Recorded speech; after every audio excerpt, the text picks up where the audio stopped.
আপনাদের সামনে যে বিষয়ে আলোচনা করব সেটা হলো, আমরা পৃথিবী থেকে বিদায় নেওয়ার পর আমাদের আরেকটা জীবন আছে, আমাদেরকে পুনরুত্থান করা হবে। আমাদেরকে এই যে আকৃতিতে আমরা এখন আছি, এভাবে আল্লাহ বানিয়েছেন, আবার আমাদেরকে আল্লাহ বানাবেন। আল্লাহ বলেন, ওয়াহুয়াল্লাযী ইয়াবদাউল খালকা সুম্মা ইউঈদু, সৃষ্টির সূচনা আল্লাহ করেন, আবার এটার পুনরাবৃত্তি আল্লাহই করবেন। দ্বিতীয়বার যে আমাদেরকে আল্লাহ আবার পুনরুত্থান করবেন, ওয়াহুয়া আহওয়ানু আলাইহি, এটা আল্লাহর কাছে প্রথমের চেয়ে অধিক সহজ। আরো প্রথমবার আপনারা যখন বানাইছে তখন আমাদের কোনো স্যাম্পল ছিল না, তো কিছু ছিলাম না, সেখান থেকে আমাদেরকে আল্লাহ বানাইছে, এখন তো আছি আমরা। তো আল্লাহ বলেন, ওয়াহুয়া আহওয়ানু আলাইহি, কিছু ছিল না, সেখান থেকে তোমাদেরকে বানাইলাম, এখন তো তোমরা আছো, তো তোমাদের এরকম আবার বানানো এটা আমার কাছে অনেক সহজ। আবু দাউদ শরীফের বর্ণনা 4743 নম্বর হাদিস। রাসূলুল্লাহ সাল্লাল্লাহু আলাইহি সাল্লাম বলেন,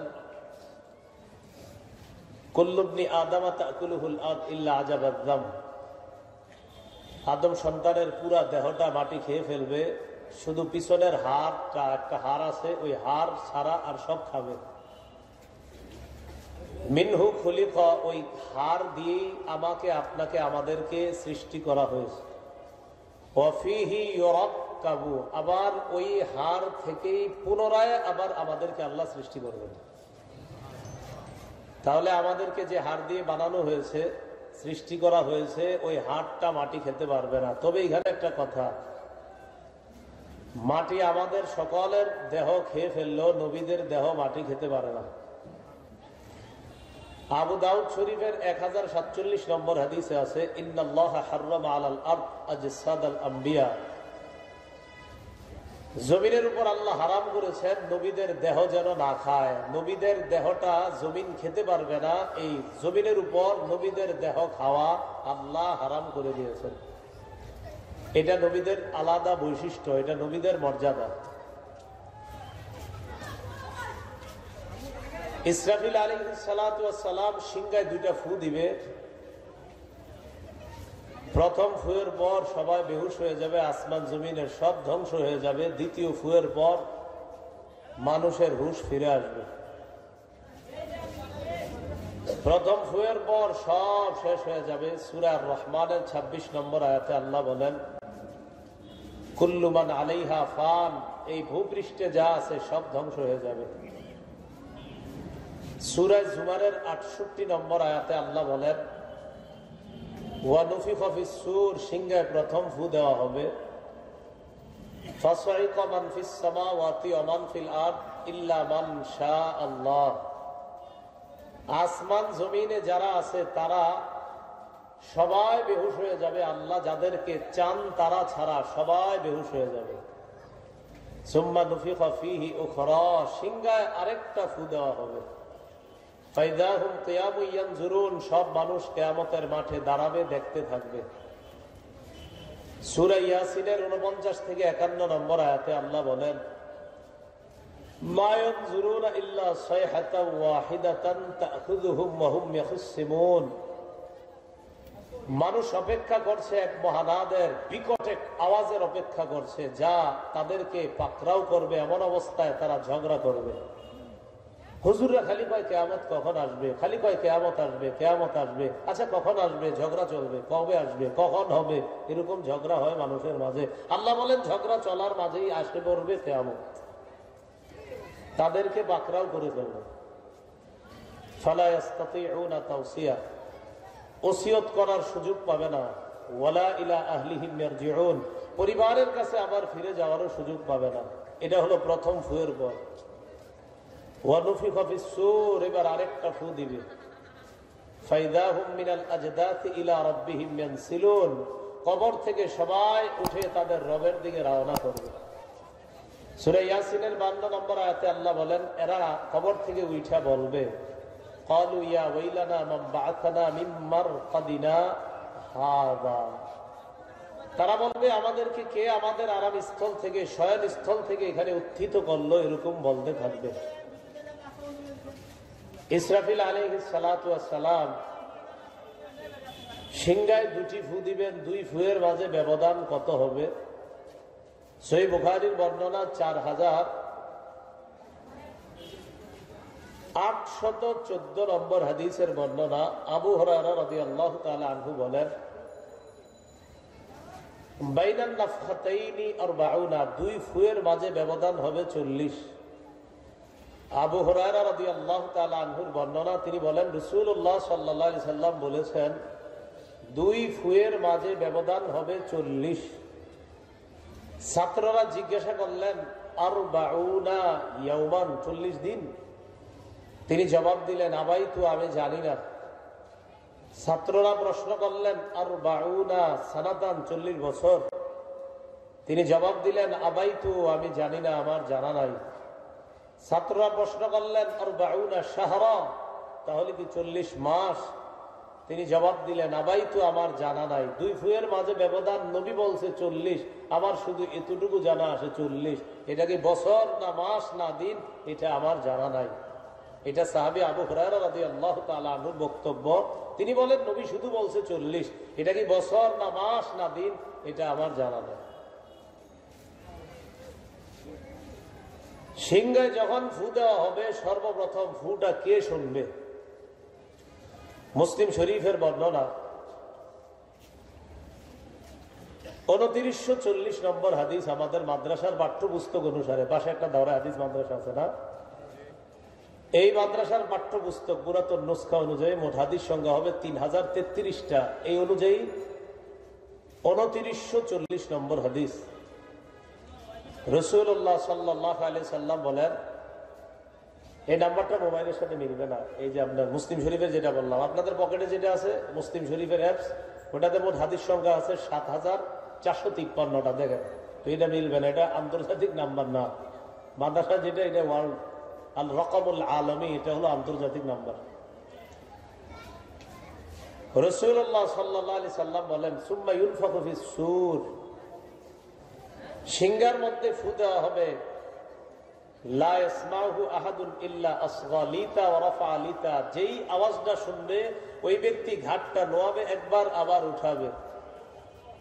আউয়ালু মা ইয়াসমাউহু রাজুলুন ইয়ালুতু হাউজা ইবলিহি, সর্বপ্রথম আওয়াজটা শুনবে এক ব্যক্তি তার ওটকে পানি পান করানোর জন্য একটা হাউস তৈরি করবে, এটার মধ্যে পানি দিবে।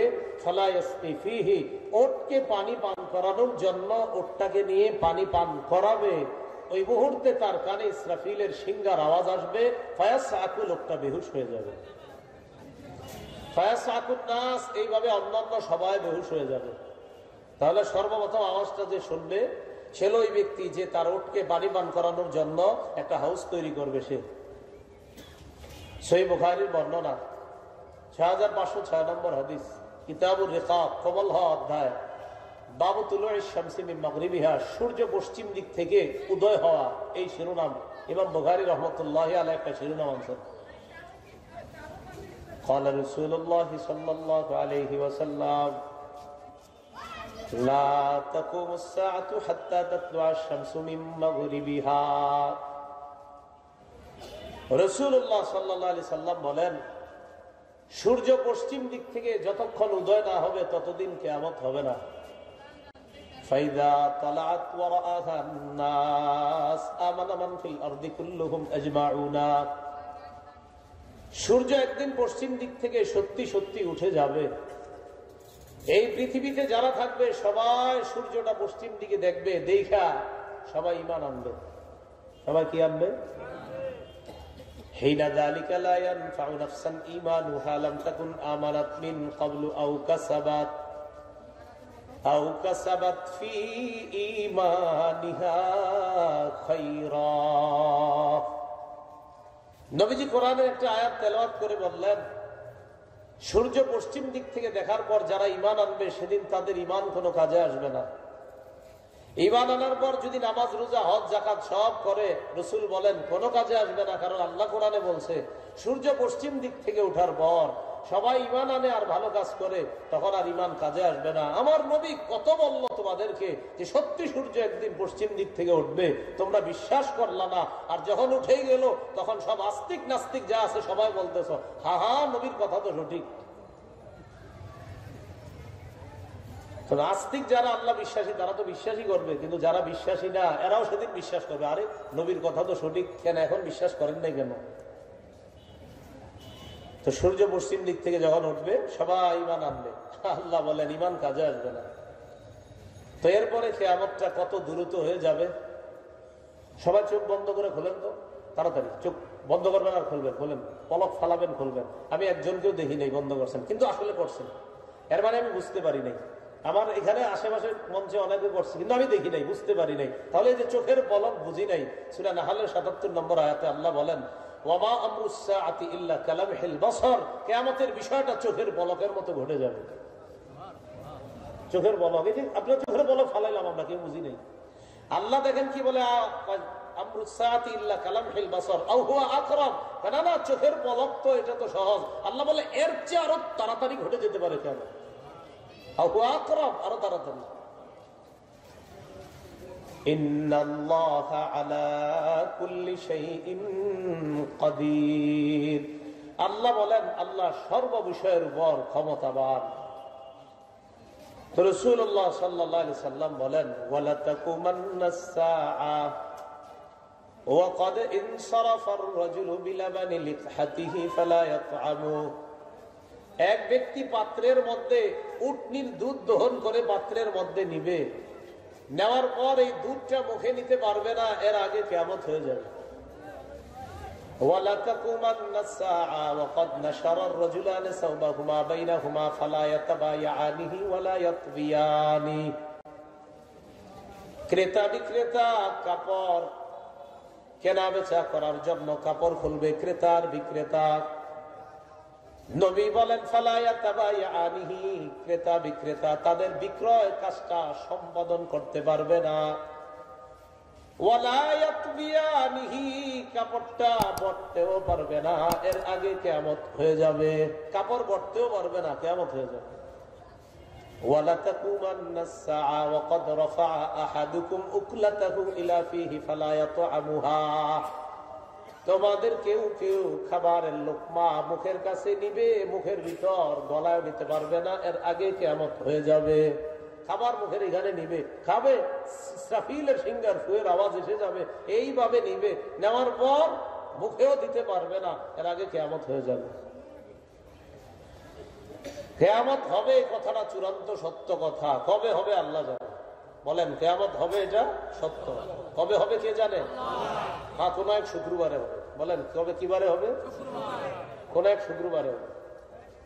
মুসলিম শরীফের 854 নম্বর হাদিসের বর্ণনা, قال رسول الله صلى الله عليه وسلم خير يوم طلعت عليه الشمس يوم الجمعة, সপ্তাহের মধ্যে সবচেয়ে শ্রেষ্ঠ দিন হলো জুমার দিন।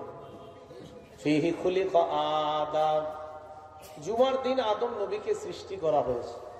ওয়া ফিহি উদখিলাল জান্নাহ, জুমার দিন আদম নবীকে জান্নাতে থাকতে দেওয়া হয়েছে। ওয়া ফিহি উখরিজা মিনহা, জুমার দিন আদম নবীকে জান্নাত থেকে বের করা হয়েছে। তাহলে আদম নবীকে সৃষ্টি করা হয়েছে কিবারে? জান্নাতে প্রবেশ করানো হয়েছে কিবারে? জান্নাত থেকে বের হয়েছে কিবারে? ওয়ালা তাকুমান্নাস সাআ ওয়ালা তাকুমুস সাআ ইল্লা ফি ইয়াউমিল জুমুআ, নবী বলেন কিয়ামতটা যেদিন হবে ওই দিনটাও হবে জুমার দিন। তাহলে কিয়ামত যেদিন হবে এটা কিবারে হবে? জুমার দিন, শুক্রবার দিন। এটা নিশ্চিত। কোন বছর? বলেন বলেন আল্লাহ জানে। কোন মাসে? আল্লাহ জানে। কোন এক বছরের কোন এক শুক্রবারে হবে, এটা আল্লাহ জানেন কোন বছরের কোন মাসের কোন শুক্রবার। মুসলিম শরীফের 5 নম্বর হাদিস, জিবরাইল আলাইহিস সালাতু ওয়াস সালাম নবীর কাছে আসছে। আসার পর 4টা প্রশ্ন করছে। 1 নাম্বার ঈমান, 2 নাম্বার ইসলাম, 3 নাম্বার ইহসান, 4 নাম্বার প্রশ্ন ছিল মাতাস সাআ, হুজুর কিয়ামত কবে? রাসূলুল্লাহ সাল্লাল্লাহু আলাইহি ওয়াসাল্লাম জবাব দিলেন মাল মাসউলু আনহা বিআ'লামা মিনাস সাইল, জিজ্ঞাসিত ব্যক্তি জিজ্ঞাসাকারীর চেয়ে বেশি অবগত না। তুমি যে আমারে জিজ্ঞাসা করলা কিয়ামতের ব্যাপারে, এটা তুমিও জানো না, আমিও জানি না, এটার ব্যাপারে জানেন আল্লাহ। তাহলে বলেন তো কিয়ামতের ব্যাপারটা একমাত্র কে জানেন? আল্লাহ জানেন। ইসরাফিল আলাইহিস সালাতু ওয়াস সালাম সিংহায় যখন ফু দিবেন, এই ফু দেওয়ার জন্য ইসরাফিল কিভাবে আছে এখনো? আল মুস্তাদরাক লিল হাকিম একটা হাদিসের কিতাব, 8676 নম্বর হাদিসের বর্ণনা। রাসূলুল্লাহ সাল্লাল্লাহু আলাইহি সাল্লাম বলেন, ইন্না তারফা সাহিবিস সুর মুনযু বুকিলা বিহি মুস্তাইদুন ইয়ানজুরু নাহওয়াল আরশ। ইসরাফিলকে সিংহার দায়িত্ব যেদিন দেওয়া হয়েছে সেদিন থেকে ইসরাফিলের দৃষ্টিটা আজ, মানে নবীর যুগে বলছে নবী, আজ পর্যন্ত আরশের দিকে তাকিয়ে আছে, একমাত্র আরশের দিকে তাকিয়ে আছে। মাখাফাতা আইয়ু উমারা ক্বাবলা আইয়ারতাদ্দা ইলাইহি তরফু। নবী কয় একটা মুহূর্তের জন্য দৃষ্টিটা অন্যদিকে নেয় না, এই ভয়ে যদি আমি দৃষ্টি অন্যদিকে নেই, আল্লাহ যদি বলে ফেলে ইসরাফিল ফু দাও, ভয়ে ইসরাফিল অন্যদিকে তাকায় না। দায়িত্ব দেওয়ার পর থেকে রাসূল 1500 বছর আগে বলে যে ইসরাফিল আজ পর্যন্ত একটা মুহূর্তের জন্য সিংহা মুখে নিয়ে যে বসে আছে আল্লাহর আরশের দিক থেকে একটা মুহূর্তের জন্য চোখ অন্যদিকে সরায় না। এমনি নবী আবার বলছে ইসরাফিলের চোখ কেমন জানো? কান্না আইনাইহি কাওকাবানে দুরদিয়ান। ইসরাফিলের দুইটা চোখ যেন আকাশের দুটি উজ্জ্বল নক্ষত্র। রাসূল সাল্লাল্লাহু আলাইহি ওয়াসাল্লাম কি বলে দেখেন, তিরমিজি শরীফের 3243 নম্বর হাদিস, 3243। এই হাদিসের মধ্যে আছে قال رسول الله صلى الله عليه وسلم كيف التقم صاحب القرن القرن كيف أنعم وقد التقم صاحب القرن القرن ينتظر أن يؤمر أن ينفخ فينفخ। আল্লাহ নবী বলেন সিংহাওয়ালা সিংহাটা মুখে নিয়ে বসে আছে, এই টেনশনে আমি আনন্দ করতে পারি না। নবীজি কয় ইসরাফিল সিংহাটা মুখে নিয়ে বসে আছে, এই টেনশনে আমার আনন্দ হয় না। তোমরা বলো আমি আনন্দ করি কিভাবে? সিংহাওয়ালা তো সিংহা মুখে নিয়ে বসে আছে, আমি আনন্দ করতে পারতেছি না। নবীজি বলতেছেন আল্লাহর পরে যিনি শ্রেষ্ঠ তিনি বলেন সিংহাওয়ালা সিংহা মুখে নিয়ে বসে আছে, বলো তোমরা আমি আনন্দ করি কেমনে? অপেক্ষা আছে কখন আল্লাহ হুকুম করবে আর সে ফু দিবে আর সব ধ্বংস হয়ে যাবে। নবীজি বলেন তোমরা কি বলবো তোমাদেরকে, এই টেনশনে আমি আনন্দ করতে পারি না, আমি এইভাবে আছি। তো যে বললেন কাইফা নামু তখন ইলতাকামা সাহিবুল কারনিল কারনা হানা জাবহাতা ওয়া আসবা সামআ, মাথাটা ঝুঁকায়া এইভাবে আরশের দিকে তাকায় আছে, কানটা খাড়া করে আছে, কখন আল্লাহ ফু আদেশ করবে আর ইসরাফিল ফু দিবে। নবীজি কয় এই টেনশনে আমি আনন্দ করতে পারি না। তো তিনি আনন্দ করতে পারে না, আমরা তো হালাল আনন্দ দূরের কথা, হারাম আনন্দের মধ্যেই তো আমাদের কোটি কোটি মিনিট, সময়, সেকেন্ড, ঘন্টা নষ্ট হয়ে যাচ্ছে, ঠিক না? আল্লাহ আমাদেরকে হেফাজত করে। সাহাবীরা বললেন হুজুর আপনার এত টেনশন, তো আমগো কি হবে? কাইফা নাকুলু ইয়া রাসূলুল্লাহ, হুজুর আমরা কি করতে পারি, কি বলতে পারি এগুলা মনে বললে? নবীজি বললেন কুলু হাসবুনাল্লাহু ওয়া নি'মাল ওয়াকিল। পড়েন তো হাসবুনাল্লাহু ওয়া নি'মাল ওয়াকিল, তাওয়াক্কালনা আলাল্লাহি রাব্বিনা। তাহলে পুরো দোয়াটা হলো হাসবুনাল্লাহু ওয়া নি'মাল ওয়াকিল, তাওয়াক্কালনা আলাল্লাহি রাব্বিনা। বলো তোমরা যে আমাদের জন্য আল্লাহ যথেষ্ট, কার্যনির্বাহী হিসাবে তিনি কতই না উত্তম, আমরা আমাদের রব আল্লাহর উপর ভরসা করলাম। ইসরাফিল আলাইহিস সালাতু ওয়াস সালাম সিংহায় ফু দিবে। ফু দেওয়ার পর মানে দ্বিতীয় ফুটা যখন দিবে, ওই ফুয়ের পরে সবাই কবর থেকে উঠবে। সর্বপ্রথম কবর থেকে কে উঠবে? খুব মন দিয়ে শুনি আমরা। মুসলিম শরীফের বর্ণনা 2278 নম্বর হাদিস। এই হাদিসের মধ্যে আছে ক্বালা রাসূলুল্লাহ সাল্লাল্লাহু আলাইহি ওয়াসাল্লাম আনা আউয়ালু মান ইয়ানশাক্কু আনহু কবরুহু। আল্লাহ নবী বলেন আমি হব সর্বপ্রথম ওই ব্যক্তি যার কবরটা ছিদ্র করা হবে, যার কবরটা ছিদ্র করা হবে। আমি প্রথম ব্যক্তি, আমার কবরটা ফাটা হবে, ছিদ্র করা হবে, আর ওই ছিদ্র দিয়ে আমি আমার কবর থেকে বের হব। তো এটা গেল মুসলিম শরীফের হাদিস, কবর থেকে বের হবে সর্বপ্রথম নবী। আর বুখারীর বর্ণনায় আসছে 4813 নম্বর হাদিসে আসছে রাসূল সাল্লাল্লাহু আলাইহি সাল্লাম বলেন ইন্নী আউয়ালু মান ইয়ারফাউ রাসাহু বাদা নাফখাতিল আখিরা। কিয়ামতের ময়দানে সর্বপ্রথম যে ব্যক্তি তার মাথাটা উপরের দিকে উঠাবে সে হব আমি নবী মুহাম্মদ। আমি মাথাটা উপরে উঠাবো, উঠানোর পর দেখবো আনা আউয়ালু মান ইউফিকু, সর্বপ্রথম আমার হুশ ফিরে আসবে। হুশ ফিরে আসার পর তাকে দেখবো ওয়া মূসা মুতাআল্লিকুন বিজানিবিল আরশ, আমি দেখবো মুসা আলাইহিস সালাতু ওয়াস সালাম আরশের মধ্যে এইভাবে ঝুলে আছে। আমি তখন চিন্তা করব মুসা নবী কি আমার আগেই হুশ ফিরে আসছে, না মুসা নবীর আল্লাহ বেহুশি করে নাই, আমি জানি না। তো আমি যখন হুশ ফিরে আসবো তাকায় দেখবো আমার আগেই মুসা নবী আরশে ঝুলে আছে, মুসা নবী আরশে ঝুলে আছে। তো এটা একটা অন্য বর্ণনা, এটা নবীজি মুসা নবীর এই জায়গায় প্রশংসা করার একটা কারণ আছে। ওই দুই ব্যক্তি ঝগড়া লাগছে, এটা বুখারী শরীফে আছে, একজন মুসলমান আর একজন ইহুদি। তো মুসলমান কি করছে, লাকাম আওয়াজ হাল ইহুদি, ইহুদির গালে থাপ্পড় বসে দিয়েছে। নবীজির কাছে মামলা আসছে, আসার পর আপনার সাহাবী আমার থাপ্পড় দিয়েছে। নবীজি বললে আহা তোমরা এইসব বিষয় নিয়ে কেন ঝগড়া করো? একজনের দাবি মুসা নবী শ্রেষ্ঠ, আরেকজনের দাবি মুহাম্মদ সাল্লাল্লাহু আলাইহি সাল্লাম শ্রেষ্ঠ। তো বাস্তবতা হলো নবীজি সাল্লাল্লাহু আলাইহি সাল্লাম সবচেয়ে শ্রেষ্ঠ, কোনো সন্দেহ নাই, কিন্তু এটা তো ঝগড়ার বিষয় না, এটা তো থাপ্পড় দেওয়ার বিষয় না। তো নবীজি বললেন লা তুখাইয়িরুনি আলা মুসা, এই তোমরা আমাকে মুসা নবীর উপর শ্রেষ্ঠত্ব দিও না। এটা ছিল আমাদের নবীর বিনয়। নবীজি বলেন জানো তোমরা আমি হুশ ফিরে আসার পর তাকায় দেখবো মুসা নবী আরশে ঝুলে আছে, তো মুসা নবীর দাম কি কম নাকি? তোমরা কেন এগুলো নিয়ে ঝগড়া করো? এটা নবীজি ঝগড়া নিরসনের জন্য এই বিনয় প্রকাশ করলেন। এটা একটা ঘটনাকে কেন্দ্র করে রাসূলুল্লাহ সাল্লাল্লাহু আলাইহি সাল্লামের হুশ ফিরে আসবে সর্বপ্রথম।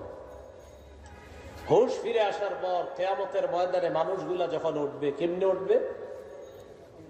আবু দাউদ শরীফের বর্ণনায় আছে আমাদেরকে যেই পোশাকে কবর দেওয়া হবে ওই পোশাকেই কবর থেকে উঠবো আমরা। খুব মন দিয়ে শুনেন, আবু দাউদে আছে আমাদেরকে যেই পোশাকে কবর দেওয়া হবে ওই পোশাকেই কবর থেকে উঠানো হবে। এটা আবু দাউদের হাদিস।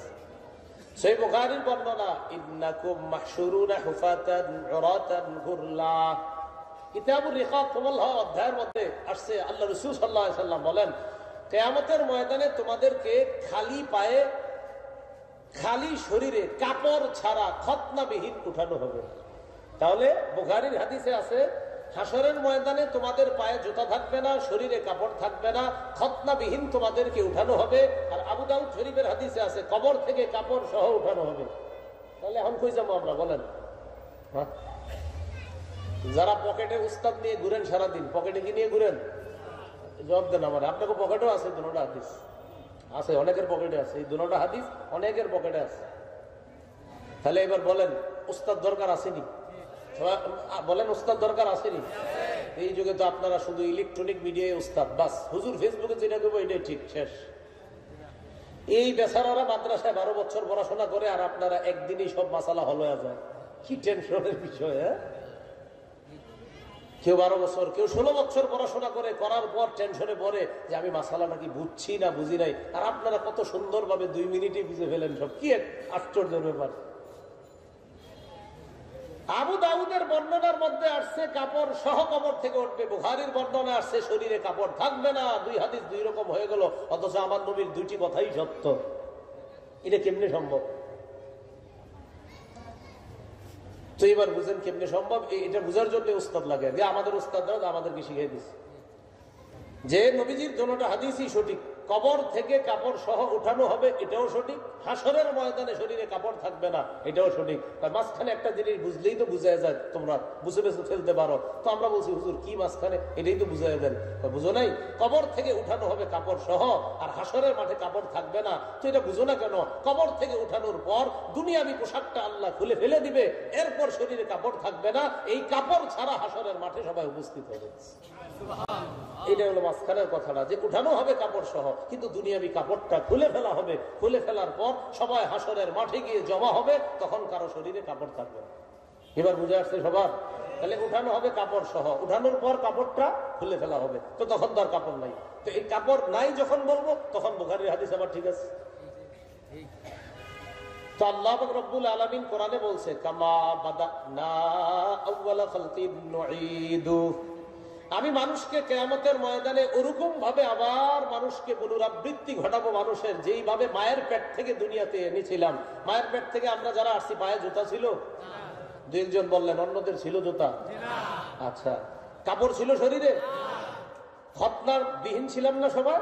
তো আল্লাহ বলতেছেন খতনাবিহীন কাপড় ছাড়া খালি পায়ে হাসরের মাঠে মায়ের পেট থেকে যেভাবে এনেছিলাম হাসরের মাঠে আবার এইভাবে আমি উপস্থিত করব। করার পর সর্বপ্রথম পোশাক পরানো হবে কাকে?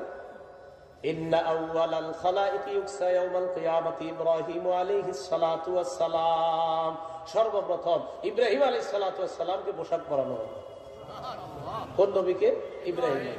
আল মুস্তাদরাক লিল হাকিমের মধ্যে আসছে রাসূল সাল্লাল্লাহু আলাইহি সাল্লাম বলেন আউয়ালু মান ইউকসা ইয়াউমাল কিয়ামাতি ইব্রাহিম আলাইহিস সালাতু ওয়াস সালাম ইউকসা হুল্লাতান মিনাল জান্নাহ সুম্মা ইউতা বিহি ওয়া আনা উকসা হুল্লাতান মিনাল জান্নাহ লা ইউকাউবিমু লাহা আহলুদ দুনিয়া অথবা লা ইউকাউবিমু লাহাল বাশার। নবী বলেন জান্নাতের পোশাক এনে কিয়ামতের মাঠে ইব্রাহিম নবীকে পরানো হবে, এরপর আমাকে জান্নাতের পোশাক পরানো হবে যেই পোশাকের মূল্য সারা দুনিয়ার মানুষ মিলেও দিতে পারবে না। এই পোশাক পরানো হবে।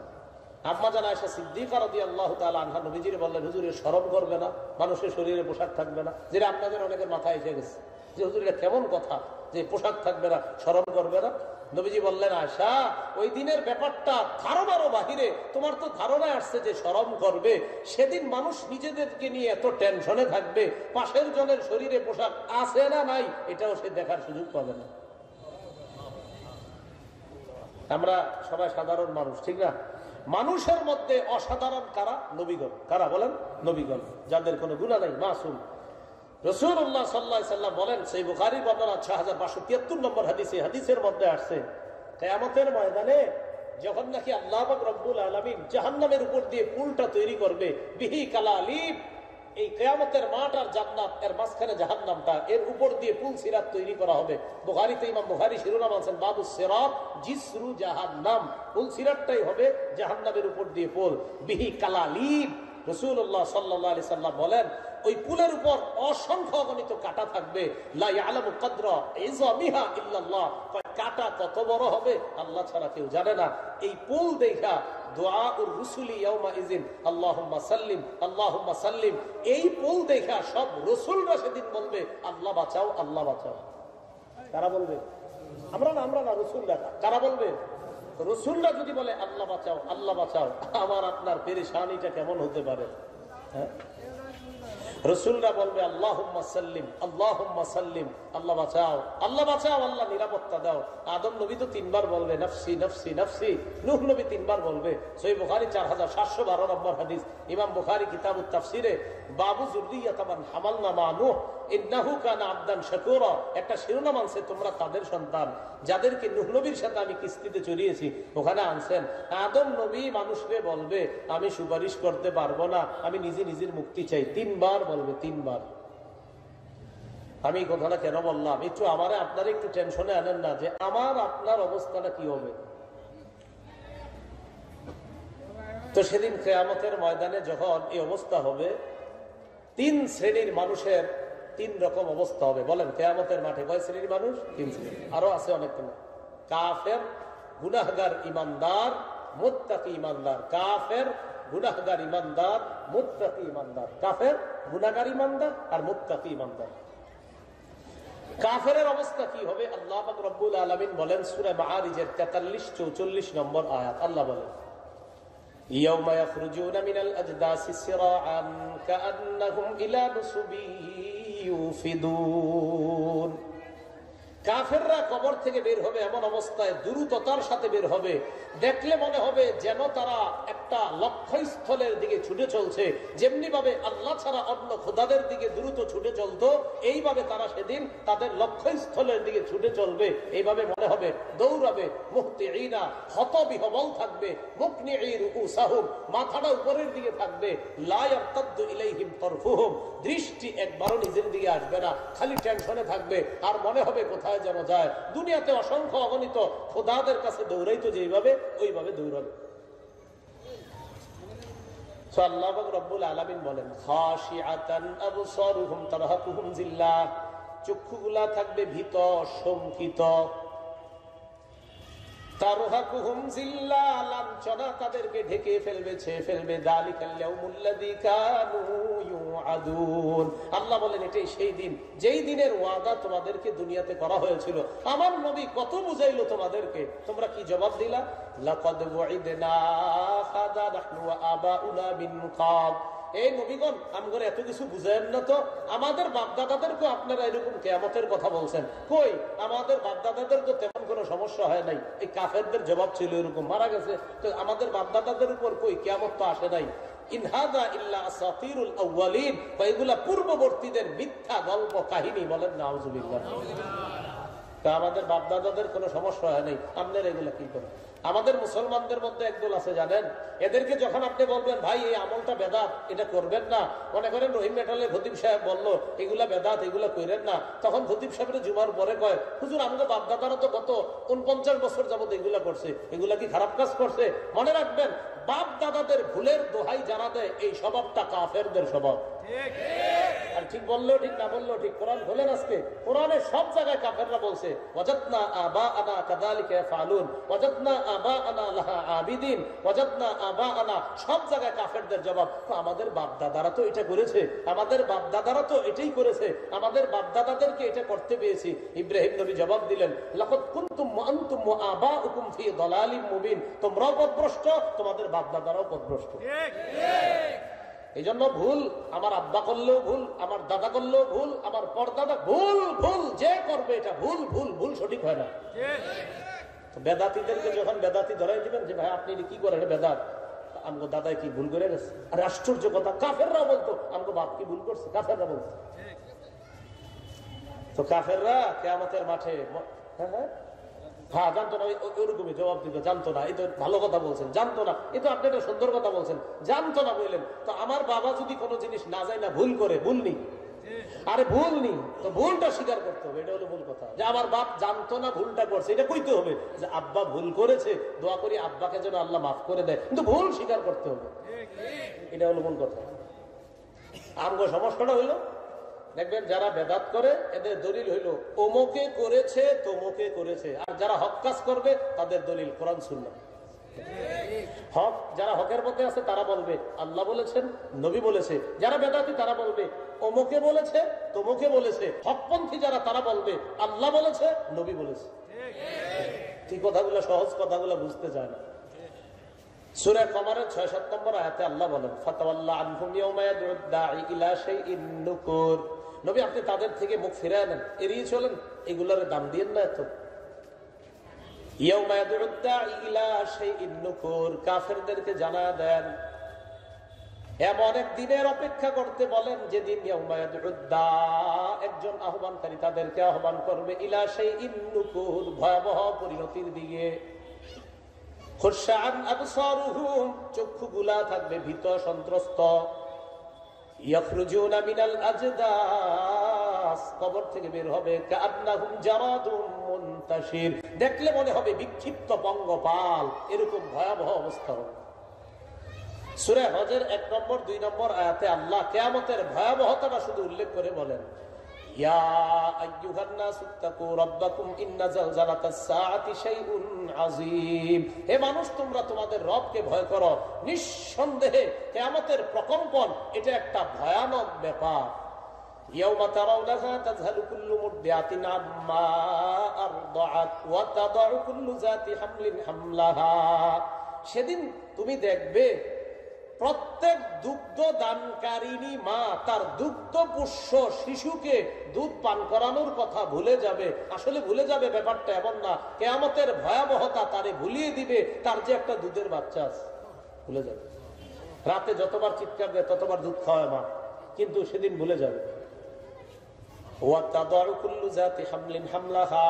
প্রত্যেক গর্ভধারিণী তার গর্ভস্থিত সন্তানকে ভয়ে প্রসব করে ফেলবে। আয়োজন করা লাগবে না, হসপিটালাইজড করা লাগবে না, ক্লিনিকে নেওয়া লাগবে না, এমনি প্রসব করে ফেলবে, ভয়াবহতায় প্রসব হয়ে যাবে। নবী আপনি মানুষকে দেখবেন মাতাল,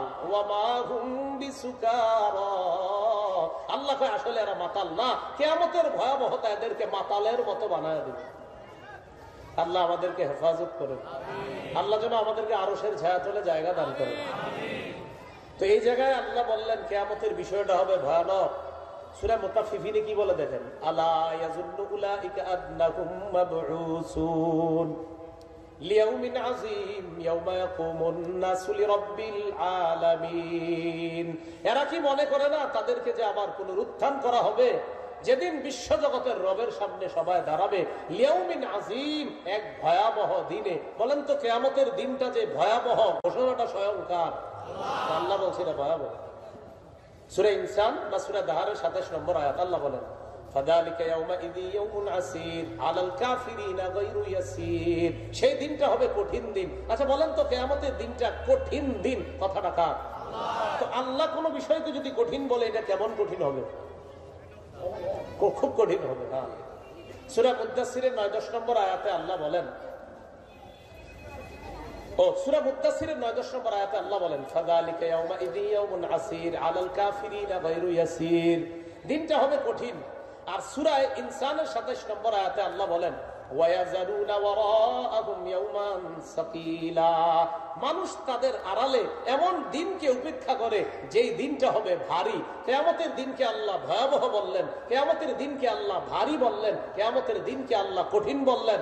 একটু ভাবেন, রব যেটাকে কঠিন বলে, রব যেটাকে ভারী বলে, রব যেটাকে বলে কঠিন ভয়াবহ দিন, এটা কতটা ভয়াবহ, কতটা ভারী আর কতটা কঠিন হতে পারে। আল্লাহ বলছে কঠিন, আল্লাহ বলছে ভারী, আল্লাহ বলছে ভয়াবহ। আল্লাহ আমাদেরকে ভয়াবহতার দিনে আরশের ছায়াতলে জায়গা দান করেন। তো এবার কাফের যারা, তারা তো এইভাবে কিয়ামতের মাঠে উপস্থিত হবে। হওয়ার পর এদেরকে যখন আল্লাহ পাক রব্বুল আলামিন জাহান্নামের মধ্যে দিবেন, দেওয়ার আগে আল্লাহ এদেরকে জানায়া দিচ্ছে দুনিয়ার মধ্যে। নবীরে আল্লাহ বলেন, আনজিরহুম ইয়াউমাল হাসরাহ। সূরা মারিয়ামের 39 নম্বর আয়াত আল্লাহ বলেন, হাবিব তাদেরকে আফসুসের দিন সম্পর্কে সতর্ক করেন। তাহলে কিয়ামতের দিনের আরেকটা নাম জানলাম, আফসুসের দিন। এই সম্পর্কে তাদেরকে সতর্ক করেন। সূরা নিসার 42 নম্বর আয়াত আল্লাহ বলেন, ইয়াউমা ইয়াওয়াদ্দুল্লাযীনা কাফারু ওয়া আসাবুর রাসূলা লাউ তুসাওয়া বিহিমুল আর। সেদিন কাফেররা রাসূলের নাফরমানি যারা করছে তারা কামনা করবে, আহারে যদি তাদের সাথে মাটির সাথে মিশিয়ে দেওয়া হতো। তাদেরকে তারা বলবে আর কি, আল্লাহ যদি মাটির সাথে মিশিয়ে দিত কতই না ভালো হতো। এরা তারা আফসোস করে করে বলতে থাকবে। আর সূরা নাবার মধ্যে তো আরো সুন্দর করে আছে 40 নম্বর আয়াত, ওয়ায়াকুলুল কাফিরু ইয়া লাইতানি কুনতু তুরাবা। কাফের বলবে আমি যদি মাটি হয়ে যেতাম। এগুলা কাফেরদের হালাত কিয়ামতের ময়দানে। এবার দেখেন কাফেরদের আমলের কি অবস্থা হবে। অনেক কাফের আছে না আমাদের দুনিয়াতে যারা ভালো কাজ করে, মানে ইমান নাই, ভালো কাজ করে, আছে না? আরে আপনারা যাদের টেটু আঁকেন হাতের মধ্যে, অনেকে টেটু আঁকেন না, টেটু আঁকেন কিন্তু কেন? যে তাকে আমার যেই কারণে ভালো লাগে, টেটু আইকে আবার ফেসবুকে স্ট্যাটাস দেন কেন? যে তিনি এত টাকা দান করেছেন, 500 কোটি টাকা অমুক দাতব্য প্রতিষ্ঠান থেকে উনি 500 কোটি টাকা দিয়েছেন, এই দিয়েছেন, সেই দিয়েছেন। এবং আপনারা এটা ফেসবুকেও খুব আনন্দের সহিত দেন এবং নিচে লেখেন যেই কারণে তাকে আমার ভালো লাগা। তো এবার শোনেন আপনার ভালো লাগাদের ভালো কাজের হালাতটা একটু শোনেন।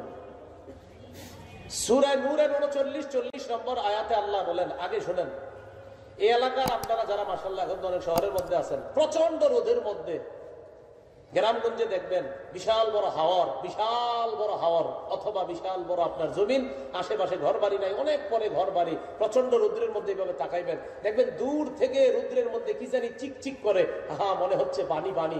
কাছে গিয়ে দেখবেন এটা পানি না, এটা কি না, এটাকে আরবিতে বলা হয় সরব, বাংলায় বলা হয় মরিচিকা। বলেন কি বলা হয়? মরিচিকা। এবার আমার সাথে বলেন, বলেন ইমান ছাড়া আমল, বলেন ইমান ছাড়া আমল। মরুভূমির মধ্যে মরিচিকাকে পানি মনে করার মতো। মরুভূমির মরিচিকা, বলেন যেটা যেমন পানি না, ইমান ছাড়া আমল এটা তেমন আমল না। ইমান ছাড়া ভালো কাজ, ওই মরিচিকা যেমন পানি, আসলে পানি নেই। ইমান ছাড়া ভালো কাজ আসলে ভালো কাজ না। কেন? ইমান নাই। দলিল এবার নেন, সূরা নূরের 39 নম্বর আয়াতে আল্লাহ বলেন, ওয়াল্লাযীনা কাফারু আ'মালুহুম কাসারাবিম বিতিআতি ইয়াহসাবুহু যামআনু মা। ওয়াল্লাযীনা কাফারু, যারা কাফের, আ'মালুহুম কাসারাব, তাদের আমল হলো কাসারাবিন, মরিচিকার মতো, বিকিআ, মরুভূমির মধ্যে। তাদের আমলের দৃষ্টান্ত মরুভূমির মধ্যে মরিচিকার মতো। ইয়াহসাবুহু যামআনু মা, যাকে পিপাসার্ত দূর থেকে মনে করে পানি। হাত্তা ইযা জাআহু লাম ইয়াজিদহু শাইআ, দৌড়ায় পিপাসার্ত ব্যক্তি ওই পানির কাছে গেছে পানি পান করার জন্য, কাছে গিয়ে দেখে পানি নাই। আল্লাহ বলেন মরিচিকাকে যেমন পানি মনে হয়, কাছে গেলে দেখবা পানি না। ইমান ছাড়া ভালো কাজ তোমাদের চোখে মনে হবে ভালো, আসলে ভালো না। কেন? ইমান নাই। বলেন কি নাই? ইমান নাই। এই জন্য সহিহ বুখারীর একটা বর্ণনা শোনেন, বিষয়টা আরো স্পষ্ট হবে। 6338 নম্বর হাদিস। জাযাকাল্লাহ। বিসমিল্লাহ। এই হাদিসের মধ্যে আসছে ইউজাউ বিল কাফিরি ইয়াউমাল কিয়ামা, কাফেরদের কিয়ামতের ময়দানে ডাকা হবে। ডাকার পর আল্লাহর পক্ষ থেকে বলা হবে লাউ কানা লাকা মিলউল আরদি যাহাবা কুনতা তাফতাদি বিহি, পুরা দুনিয়া পরিমাণ স্বর্ণ যদি তোমাকে দেওয়া হয়, তুমি কি আমার কাছে এর বিনিময়ে হলেও মুক্তি চাও? পুরা দুনিয়া পরিমাণ স্বর্ণ যদি তোমাকে দেওয়া হয়, এর বিনিময়েও কি তুমি আমার কাছে মুক্তি চাইবা? আমারে দিয়ে দিবা পুরা দুনিয়া পরিমাণ স্বর্ণ? কাফের জবাব দিবে নাম, হ্যাঁ দিয়ে দিব। আমারে যদি পুরা দুনিয়া পরিমাণ স্বর্ণ দেওয়া হয় আমি দিয়ে দিব, এই পরিমাণ স্বর্ণ যদি আমাকে দেওয়া হয় আমি দিয়ে দিব। আল্লাহ পাক রব্বুল আলামিনের পক্ষ থেকে বলা হবে কদ সুইলতা মা হুয়া আইসার, তোমার কাছে আরো সহজ জিনিসটা চাওয়া হয়েছিল, তুমি সেটা আমাকে দাও নাই। এই দুনিয়া পরিমাণ স্বর্ণ আমি আল্লাহ তোমার কাছে চাই নাই। তুমি যদি খালি আমারে মানতা যে আমি আল্লাহ এক, শুধু এতটুকু যদি মানতা, এই সহজ কথাটা যদি মেনে নিতা, একদিন না একদিন আমি তোমার জান্নাত দান করতাম। অথচ তুমি দুনিয়া পরিমাণ স্বর্ণ দিতে আমারে রাজি হয়ে গেলা, আমি তো তোমার থেকে এটা চাই নাই। তুমি যদি আমারে খালি মানতা আমি আল্লাহ, আমি এক, আমি রব, একটুক মানলেই হইতো, আমি তোমারে সরিষা পরিমাণ ইমানের কারণে একদিন না একদিন জান্নাত দিয়ে দিতাম। তাহলে দেখেন এটা কি বুঝলাম? ইমান ছাড়া দুনিয়া পরিমাণ স্বর্ণ লাভ নাই। ইমান আছে একটা খেজুরের পরিমাণ, খেজুরের খালি টুকরা দান করে, মানে একটা খেজুর টুকরা কইরা এক টুকরা আমি ওনারে দিলাম, একটা খেজুরের এক টুকরা। রাসূল সাল্লাল্লাহু আলাইহি ওয়াসাল্লাম বলেন ইত্তাকুন নার, তোমরা আগুন থেকে বাঁচো, ওয়ালাউ বিশিক্কি তামরা, খেজুরের একটা টুকরা দিয়া হলো জাহান্নাম থেকে বাঁচো। ইখলাস ওয়ালা খেজুরের একটা টুকরাও বান্দাকে জাহান্নাম থেকে বাঁচায় দেয়। তাহলে বোঝা গেল ইমানের কারণে শুধু খেজুরের সৎকার কাজে আসা যায়, ইমান নাই দুনিয়া পরিমাণ স্বর্ণ কাজ হবে না। এটাই সূরা আলী ইমরানের 91 নম্বর আয়াতে আরো সুন্দর করে আছে, আপনারা দেখবেন 3 নম্বর পরে একদম শেষের লাইনটা, ইন্নাল্লাযীনা কাফারু ওয়া মাতু ওয়া হুম কুফফার, যারা কাফের অবস্থায় মারা যায়, ফালা ইউকবালা মিন আহাদিহিম মিলউল আরদি যাহাবা, তাদের থেকে দুনিয়া পরিমাণ স্বর্ণ গ্রহণ করা হবে না। ওয়ালাউ ইফতাদা বিহ, দুনিয়া পরিমাণ স্বর্ণ যদি আমি আল্লাহকে দেয়, এরপরে এটা আমি গ্রহণ করব না, কারণ তুমি দুনিয়া পরিমাণ স্বর্ণ, এটা আমি তোমার কাছে চাই না। আর সূরা ইউনূসের মধ্যে কি আছে? সূরা ইউনূসে আছে দুনিয়া পরিমাণ স্বর্ণ ওয়া মিসলাহু মাআ, এটার মতো যদি আরেক দুনিয়া পরিমাণ স্বর্ণ, মানে 2 দুনিয়া পরিমাণ স্বর্ণ দিয়া যদি আমার কাছে মুক্তি বন চায়, আমি আল্লাহ মুক্তি দিব না, কারণ ঈমান নাই। ছাই চিনেননি? ছাই, ছাই মাশাআল্লাহ, আপনিও চিনেন মাশাআল্লাহ। শহরের মানুষ চিন্তা নাও চিনতে পারে ছাই। এই এলাকার সবাই ছাই আইনা এই জায়গায় রাখছে, এলাকার সব ছাইগুলা এই বড় রাস্তায় রেখে দিছে। নিয়ত কি? যে আমগো ছাইগুলা যাতে ঠিকঠাক মতো থাকে, তাই রাস্তায় এগুলা রাখছে। রাখছে কখন জানেননি? কেন রাখছে? প্রচন্ড ঝড়ের দিন, প্রচন্ড বাতাসের দিন, আবহাওয়া অফিস বার্তা দিছে যে প্রচন্ড ঝড় হতে পারে, বাতাস হতে পারে, এই ভয়ে সবাই সবার ছাইগুলাই না এই রাস্তায় রেখে দিছে, যেন ছাইগুলা সংরক্ষিত থাকে, যে আমগো ছাইগুলা ঠিকঠাক মতো যাতে থাকে, ছাইয়ের পাহাড় আইনা এই রাস্তায় বসাইছে। প্রবল বাতাস, প্রচন্ড ঝড়ের দিনে ছাইগুলা থাকবে। ইমান ছাড়া আমল, ইমান ছাড়া আমল ছাইয়ের পাহাড় বানাইলে প্রচন্ড ঝড়ের দিনে যেমন সেই ছাইয়ের পাহাড়ের কোনো মূল্য নাই, ইমান ছাড়া আমলের পাহাড়েরও তেমন কোনো মূল্য নেই। দলিল সূরা ইব্রাহিমের 18 নম্বর আয়াত, আল্লাহ বলেন মাসালুল্লাযীনা কাফারু বিরাব্বিহিম আ'মালুহুম কারামাদিন ইশতাদ্দাত বিহির রিহু ফি ইয়াউমিন আসিফ, যারা তাদের রবকে অস্বীকার করে তাদের আমলের দৃষ্টান্ত হলো কারামাত, ছাইয়ের মতো। ইস্তাদ্দাত বিহি রিহ, যেই ছাই বাতাস উড়িয়ে নিয়ে যায়, ফি ইয়াউমিন আসিফ, প্রবল ঝড়ের দিনে যে ছাই বাতাস উড়িয়ে নিয়ে যায়, ঠিক তেমনি ভাবে ঈমান ছাড়া পাহাড় পরিমাণ আমল, এটাও এই বাতাসে উড়ার মতো হবে, এটার কোনো মূল্য থাকবে না। আল্লাহ আমাদের সকলকে মরণ পর্যন্ত ঈমান ধরে রেখে ঈমান নিয়ে কবরে যাওয়ার তৌফিক দান করুন। শীতকালে টিনের ঘর, এই টিনের ঘরের ছিদ্র দিয়ে দেখবেন ছোট্ট একটা রোদ আসে। রোদ আসেনি? এই এলাকায় টিনের ঘর আসেনি? আচ্ছা, তো দেখেন তো দেখবেন ওই রোদের একটা আলো টিনের ঘরের ওই আপনার চিকুন ফুটা দিয়ে ঢুকে, আলোর মধ্যে দেখা যায় ঘুরি ঘুরি কি জানি চিকচিক করে। হ্যাঁ, আসলে কি শুধু আলোতে না পুরা ঘরে? পুরা ঘরে, কিন্তু শুধু আলোতে দেখা যায়। ঈমান ছাড়া আমল আল্লাহ আমাদের চোখের সামনে উড়তে থাকা অদেখা উড়ন্ত বালির মতো বানায় দিবে, যেটা দেখা যায় না। ঈমান ছাড়া আমল যারা করে তাদের আমলগুলোকে আল্লাহ এইভাবে উড়তে থাকা বিক্ষিপ্ত ধূলিকণার মতো বানায় নিবে, যেগুলা দেখা যায় না। তো আল্লাহ বলে যেটা দেখা যায় না, এটা ওজনের পাল্লায় দিবে কিভাবে? এটা তো দেখাই যায় না। দলিল সূরা ফুরকানের 23 নম্বর আয়াত, আল্লাহ বলেন وَقَدِمْنَا إِلَى مَا عَمِلُوا مِنْ عَمَلٍ فَجَعَلْنَاهُ هَبَاءً مَنْثُورًا। যারা ঈমান ছাড়া আমল করে ভালো কাজ, তাদের এই ভালো কাজগুলোকে আমি করে দিব উড়তে থাকা বিক্ষিপ্ত অদেখা ধূলিকণার মতো, যেগুলো দেখা যাবে না, উড়তে থাকবে কিন্তু দেখা যাবে না। এজন্য আল্লাহ পাক রব্বুল আলামিন বলেন, তো যেহেতু দেখাই যাবে না, তাই এগুলার জন্য আমি ওজনের পাল্লাও সাব্যস্ত করব না। এগুলা বিনা হিসাবে জাহান্নাম। বিনা হিসাবে কোথায়? জাহান্নাম। আচ্ছা, হিম শীতল বাতাস মাঝে মাঝে ফসলের জন্য ক্ষতিকারক হয়। কিছু ঠান্ডা বাতাস ফসলের জন্য কি হয়? ক্ষতিকারক। ঈমান ছাড়া কেউ যদি দান করে, তার এই দান হিম শীতল ক্ষতিকারক বাতাসের মতো, যা ফসলকে বিনষ্ট করে দেয়। সূরা আলী ইমরানের 117 নম্বর আয়াতে আল্লাহ বলেন, মাসালু মা ইউনফিকুনা ফি হাযিহিল হায়াতিদ দুনিয়া কামাসালি রিহিন ফিহা সিররুন আসাবাত হারসা কওমিন যালামু আনফুসাহুম ফাআহলাকাত। আল্লাহ বলেন, যারা পৃথিবীর মধ্যে দান করে ঈমান ছাড়া, তাদের দানের দৃষ্টান্ত হলো ওই হিম শীতল বাতাসের মতো, যে হিম শীতল বাতাস জালেমদের ক্ষেতের মধ্যে যায়, যাওয়ার পর ক্ষেত নষ্ট করে দেয়। যেমন ওই বাতাস ক্ষেতের জন্য ক্ষতিকারক, ঈমান ছাড়া এইভাবে যারা দান সৎকা করবে, এই দান সৎকাও তাদের কোনো উপকার করবে না, এটা কাজে আসবে না ঈমান ছাড়া। ওটা হিম শীতল বাতাসের মতো। বাতাস তো ভালো জিনিস, আল্লাহ কখনো কখনো ক্ষতিকারক হয়ে যায়। ঈমান ছাড়া দান যেটা, এটা দেখলে মনে হবে ভালো, কিন্তু এটা ওর জন্য কোনো উপকার বয়ে আনবে না, উল্টা ওরে ক্ষতি করবে। কেন? ঈমান নাই। কি নাই বলেন? ঈমান নাই। আল্লাহ আমাদের সকলকে ঈমান নিয়ে মরার তৌফিক দান করে। এ হলো কিয়ামতের ময়দানে ঈমানহীন যারা থাকবে, কাফের, তাদের অবস্থা। আচ্ছা, এবার দেখেন কাফেরদেরকে যখন জাহান্নামে দিবে তখন কি হবে। সূরা শুআরা 91 থেকে 100 নম্বর আয়াত, আল্লাহ পাক রব্বুল আলামিন বলেন, ওয়াবুররিজাতিল জাহিমু লিল গাওয়িন, পথভ্রষ্টদের জন্য জাহান্নামটা উন্মোচন করা হবে।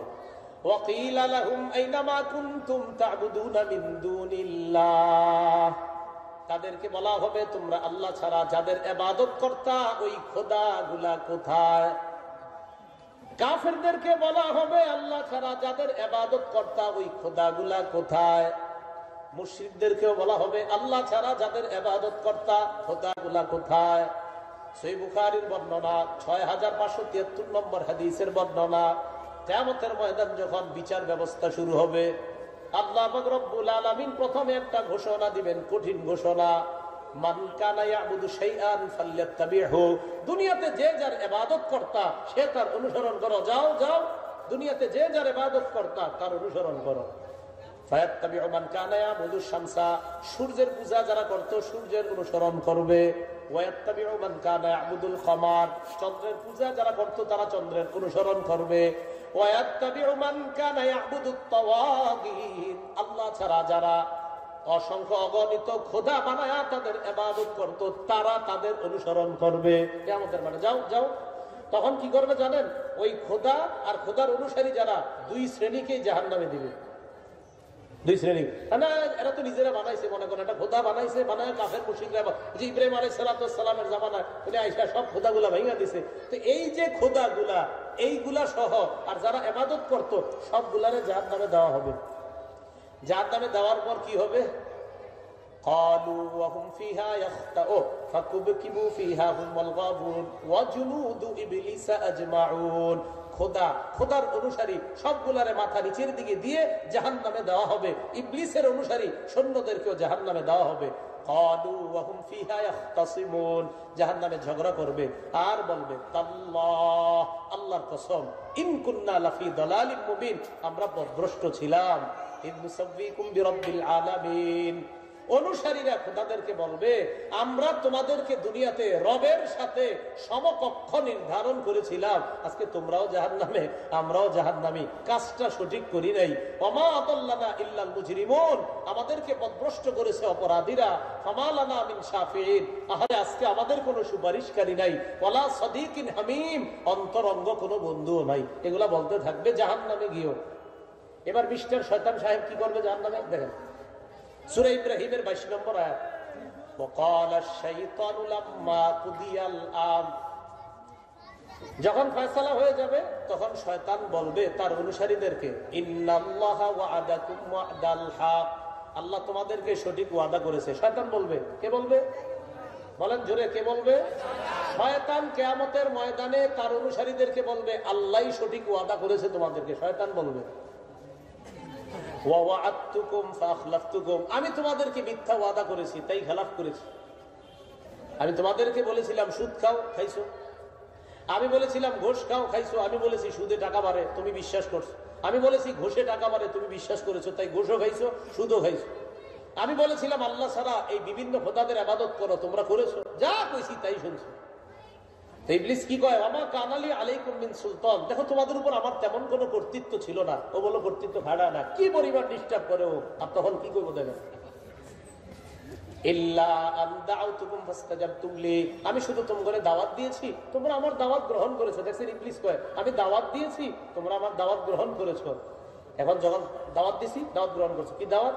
যেমন ইবলিস এটাও বলতে পারে যে তোমাদেরকে বিভিন্ন ভাবে আমি ধোঁকা দিছি। যেমন এই যুগের একটা ধোঁকা ইবলিস এক দলের মাথায় ঢুকায় দিছে, বলে ফেলেন শুধু কোরআন মানলেই চলবে, হাদিস মানা লাগবে না।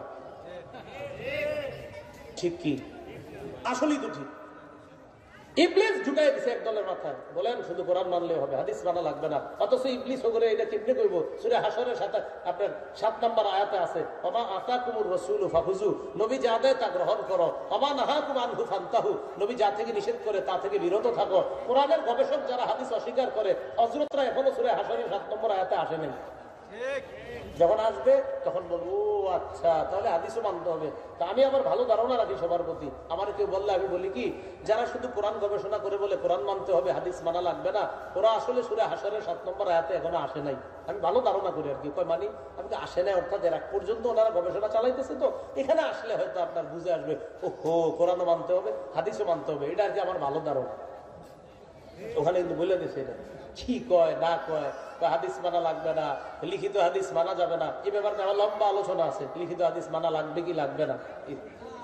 তো ইবলিস সেদিন কি বলবে দেখেন, যখন বলবে আমি তোমাদেরকে যা বলেছি তোমরা তা শুনেছো, এখন সবাই চেপবে, তার মানে তুমি আমগরে এইগুলা করছো, এখন তো রাগ হবে। তো আমরা কি করি বলেন তো? যখন দেখি আমগরে কেউ ধোকা দিছে তখন ওরে মারতে মন চায় না?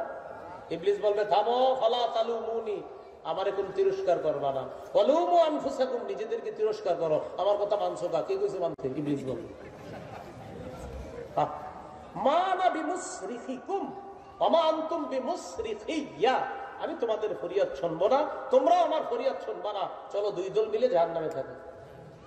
কেউ কারো ফরিয়াদ শুনবে না। আরে মানুষকে কিভাবে বুঝে? ইবলিস বলবে তোমাদের ফরিয়াদ আমি শুনবো না, আমারটা তোমরা শুনবা না, দুই দল জাহান্নামে যাবো, আমারে কিছু বইও না, আল্লাহ তোমরা যেটা বলেছে সেটাই সঠিক ছিল, আমি যা বলেছি সব মিথ্যা ছিল। ইবলিস সেদিন বলবে এই কথা। আরেক দল যারা অন্যের কথায় গোমরা হয়েছে তাদের ব্যাপারে কি হবে? সূরা আহজাবের 66 থেকে 68 নম্বর আয়াতে আল্লাহ বলেন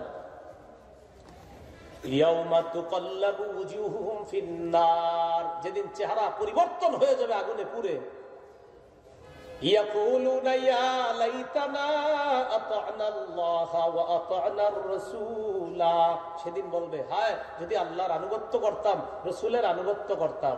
ওয়া ক্বালু রব্বানা ইন্না আতা'না সাদাতানা ওয়া কুবারানা ফাআদাল্লুনাস সাবিলা, তারা বলবে আমাদের রব, আমরা আমাদের নেতাদের অনুসরণ করেছি, বড় ভাইদের অনুসরণ করেছি, আমরা বড়দের কথা শুনতাম, এরা আমগরে যা বলতো তাই বিশ্বাস করতাম। আল্লাহ এরা আমগরে পথভ্রষ্ট করছে, উল্টা পাল্টা সবকিছু মাথা পেতে মেনে নিতাম। আল্লাহ এদেরকে তো জাহান্নাম দিবেন, আমগরেও দিচ্ছেন, তবে আমগো একটা রিকোয়েস্ট আছে আপনার কাছে, ওই জাহান্নামীরা তাদের ব্যাপারে আল্লাহর কাছে বলবে রব্বানা আতিহিম বিআফাইনি মিনাল আযাব, আল্লাহ তাদেরকে আমাদের চেয়ে দ্বিগুণ শাস্তি দিবেন বলে দিবেন। মানে একদল জাহান্নামী আরেক দলের ব্যাপারে বলবে আল্লাহ এগোরে শাস্তি তো দিবেন, আমগরেও দিবেন, আমগর চেয়ে দ্বিগুণ দিবেন তাদেরকে, কারণ ওরা আমগরে পথভ্রষ্ট করছে। এই জন্য বন্ধু নির্বাচনে সতর্ক, বন্ধু নির্বাচনে সতর্ক, ভাই নির্বাচনে সতর্ক, নেতা নির্বাচনে সতর্ক। খুব বিপদ, খুব বিপদ, খুব সতর্ক। আল্লাহ কথাগুলা বুঝার তৌফিক দান করে, তাহলে ধরা দিয়ে যেতে হবে। কতদিন বলেন, মানে বলবেন এই করব সেই করবো, কিন্তু মরে গেলেই তো শেষ।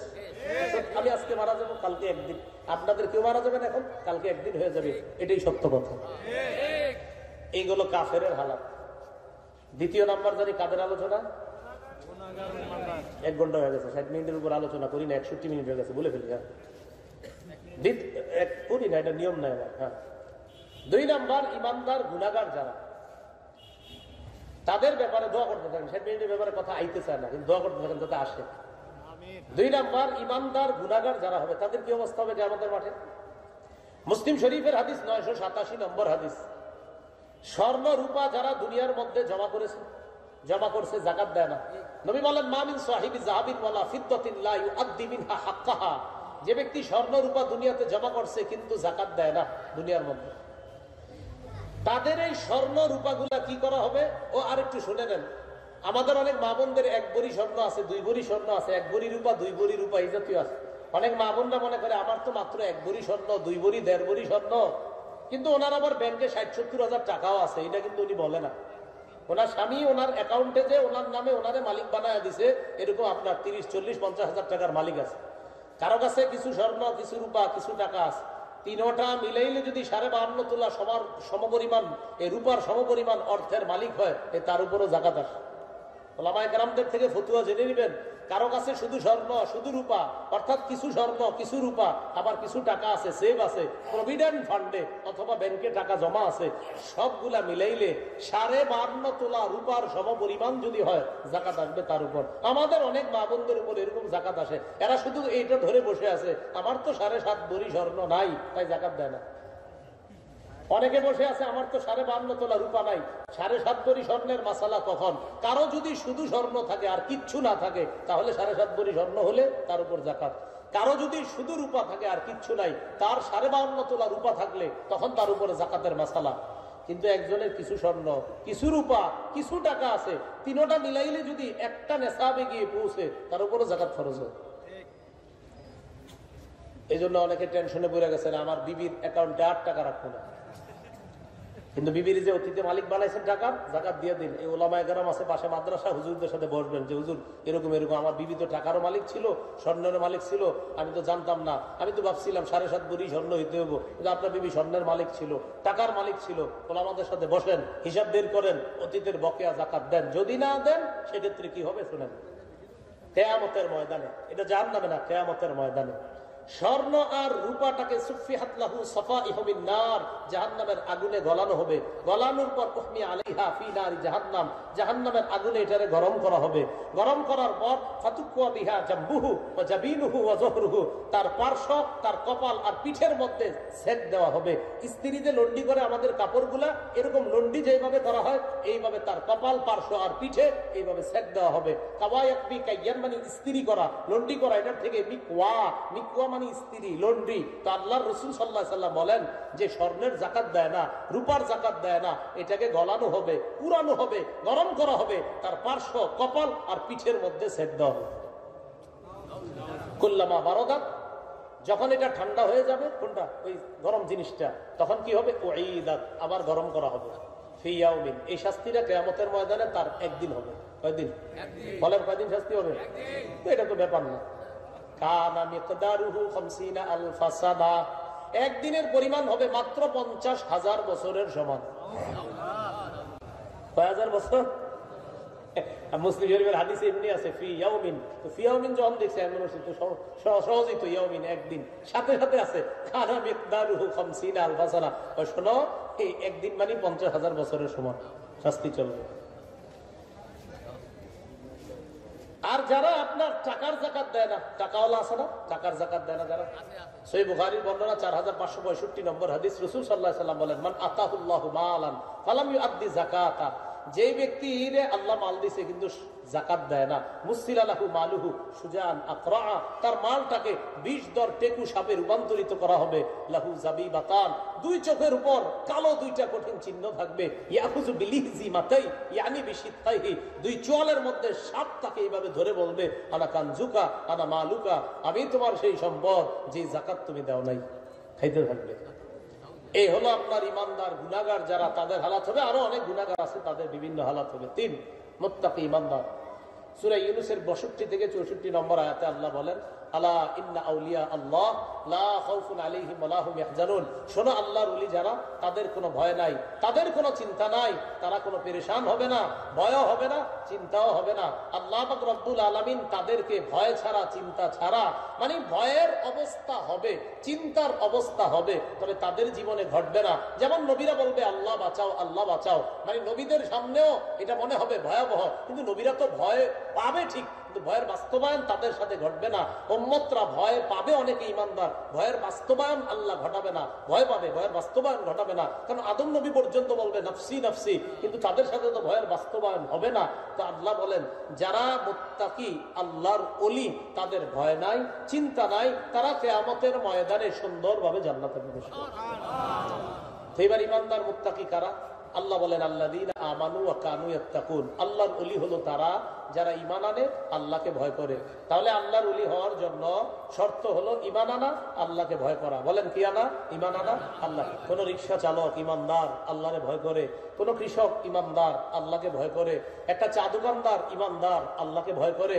মুদি দোকানদার ঈমানদার, আল্লাহকে ভয় করে। একজন ভ্যান চালক ঈমানদার, আল্লাহকে ভয় করে। আল্লাহ বলেন, আমি তোমাকেই ওলি বলে ঘোষণা করলাম, কারণ তাই আল্লাহকে ভয় করে, মুত্তাকি আল্লাহকে ভয় করে। সেই জন্য এই হলো তৃতীয় শ্রেণী। আল্লাহ যেন আমাদেরকে তৃতীয় শ্রেণীর অন্তর্ভুক্ত বানিয়ে কিয়ামতের ময়দানে সুন্দরভাবে জান্নাতে যাওয়ার ব্যবস্থা করে দেয়। সকলে বলি আমিন।